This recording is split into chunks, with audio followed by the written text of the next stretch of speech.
Assalamualaikum warahmatullahi wabarakatuh. Nama saya Ade Prasetyo, kelas 11 RPL 2, nomor absen 2 dari SMK Telkom Purwokerto akan membahas tentang activity diagram, state machine diagram, dan sequence diagram. Activity diagram adalah diagram yang menggambarkan workflow. Workflow yaitu aliran kerja atau aktivitas dari sebuah sistem atau proses bisnis. Yang perlu diperhatikan adalah bahwa diagram aktivitas menggambarkan aktivitas sistem, bukan apa yang dilakukan aktor. Jadi, aktivitas yang dapat dilakukan oleh sistem. Komponen yang ada pada activity diagram antara lain, yang pertama activity atau state, menunjukkan aktivitas yang dilakukan. Yang kedua, initial activity atau initial state, yaitu menunjukkan awal aktivitas dimulai. Final activity atau final state menunjukkan bagian akhir dari aktivitas. Decision digunakan untuk menggambarkan tes kondisi untuk memastikan bahwa kontrol flow atau object flow mengalir lebih ke satu jalur. Jumlah jalur sesuai yang diinginkan. Berikutnya merge berfungsi menggabungkan flow yang dipecah oleh decision. Yang selanjutnya synchronization dibagi menjadi dua, yaitu fork dan join. Fork digunakan untuk memecah behavior menjadi activity atau action yang paralel, sedangkan join untuk menggabungkan kembali activity atau action yang paralel. Selanjutnya ada swim lanes, memecah activity diagram menjadi baris dan kolom untuk membagi tanggung jawab objek-objek yang melakukan aktivitas. Yang terakhir adalah transition, menunjukkan aktivitas selanjutnya setelah aktivitas sebelumnya. Activity diagram menggambarkan berbagai alir aktivitas dalam sistem yang sedang dirancang, bagaimana masing-masing alir berawal, decision yang mungkin terjadi, dan bagaimana mereka berakhir. Activity diagram juga dapat menggambarkan proses paralel yang mungkin terjadi pada beberapa eksekusi. Activity diagram merupakan state diagram khusus, di mana sebagian besar state adalah action dan sebagian besar transisi di-trigger oleh selesainya state sebelumnya atau internal processing. Oleh karena itu, activity diagram tidak menggambarkan behavior internal sebuah sistem dan interaksi antar subsistem secara eksak, tetapi lebih menggambarkan proses-proses dan jalur-jalur aktivitas dari level atas secara umum.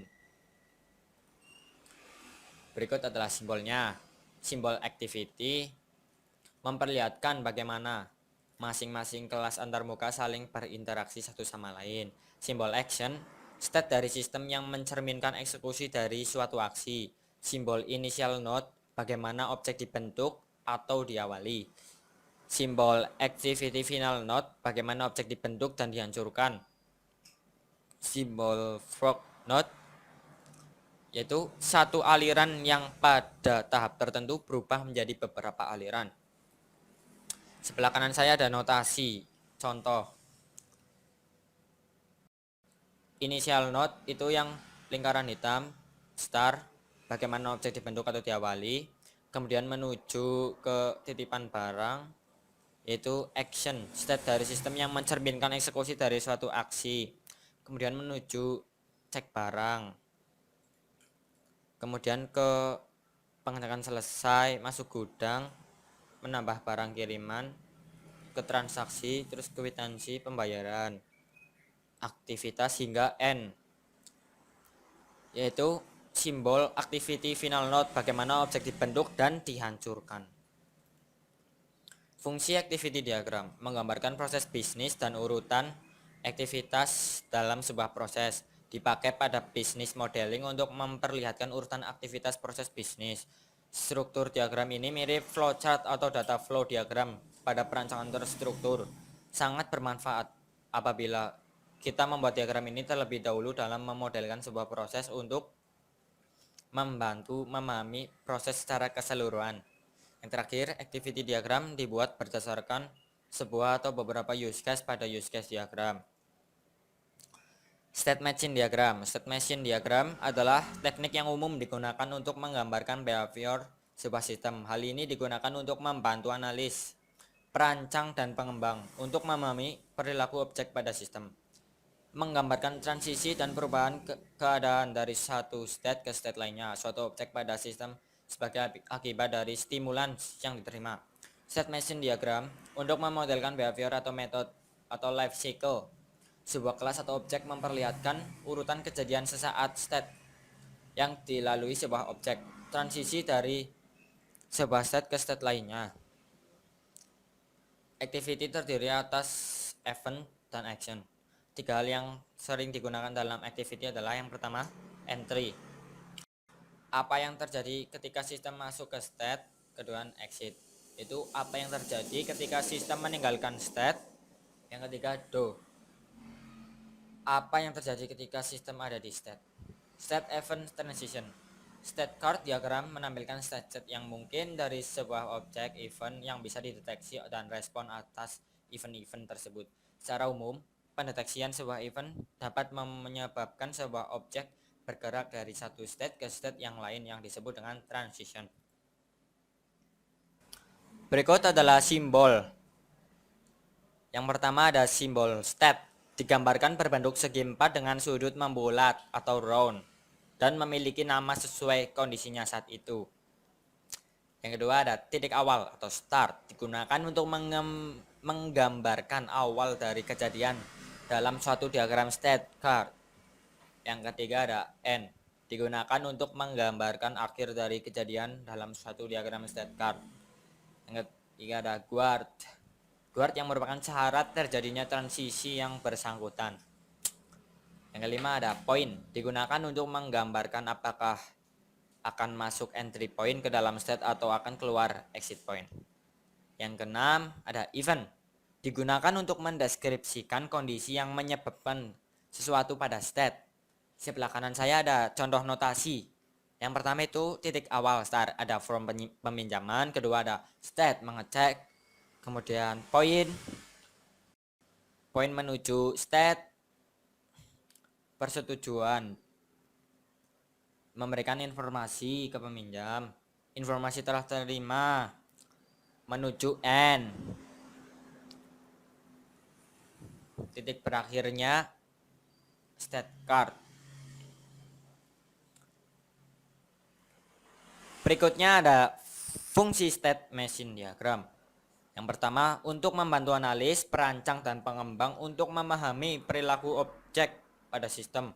Yang kedua, untuk memodelkan behavior atau metode life cycle sebuah kelas atau objek dan memperlihatkan urutan kejadian sesaat state yang dilalui sebuah objek, transisi dari sebuah state ke state yang lainnya. Sequence diagram. Sequence diagram adalah suatu diagram yang menggambarkan interaksi antar objek dan mengindikasikan komunikasi di antara objek-objek tersebut. Dan diagram ini juga menunjukkan serangkaian pesan yang dipertukarkan oleh objek-objek yang melakukan suatu tugas atau aksi tertentu. Objek-objek tersebut kemudian diurutkan dari kiri ke kanan. Aktor yang menginisiasi interaksi biasanya ditaruh di paling kiri dari diagram. Pada diagram ini, dimensi vertikal mempresentasikan waktu. Bagian paling atas dari diagram menjadi titik awal dan waktu berjalan ke bawah sampai dengan bagian dasar dari diagram. Garis vertikal disebut lifeline, dilekatkan pada setiap objek atau aktor. Kemudian lifeline tersebut digambarkan menjadi kotak ketika objek melakukan suatu operasi. Kotak tersebut disebut activation box. Objek dikatakan mempunyai live activation pada saat tersebut. Pesan yang dipertukarkan antar objek digambarkan sebagai sebuah anak panah antara activation box, pengirim dan penerima. Kemudian di atasnya diberikan label pesan. Berikut ada contoh simbol sequence diagram. Yang pertama ada lifeline, object entity antar muka yang saling berinteraksi. Ada simbol aktor digunakan untuk menggambarkan user atau pengguna. Simbol message, spesifikasi dari komunikasi antar objek yang membuat informasi-informasi tentang aktivitas yang terjadi. Simbol boundary digunakan untuk menggambarkan sebuah form. Simbol control class digunakan untuk menghubungkan boundary dengan table. Simbol entity class digunakan untuk menggambarkan hubungan kegiatan yang akan dilakukan. Berikut ada contoh notasi sequence diagram. Yang gambar mirip orang itulah aktor, digunakan untuk menggambarkan user atau pengguna. Kemudian ada message mengendara. mengendarai kendaraan. Terus karcis mencatat nomor polisi, jenis kendaraan, waktu masuk, dan hingga akhir selesai. Ini adalah lifeline, yang ke bawah lifeline. Ini dibaca dari atas ke bawah. Jadi set set. Ya.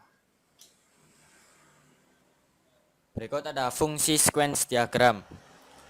Tujuan penggunaan sequence diagram adalah mengkomunikasikan requirement kepada tim teknis karena diagram ini dapat lebih mudah untuk dikolaborasi menjadi model desain. Yang kedua merupakan diagram yang paling cocok untuk mengembangkan model deskripsi use case menjadi spesifikasi desain. Ya, sekian dari saya, Ade Prasetyo. Bila ada salah, saya mohon maaf. Karena kebenaran hanya milik Allah Subhanahu wa taala.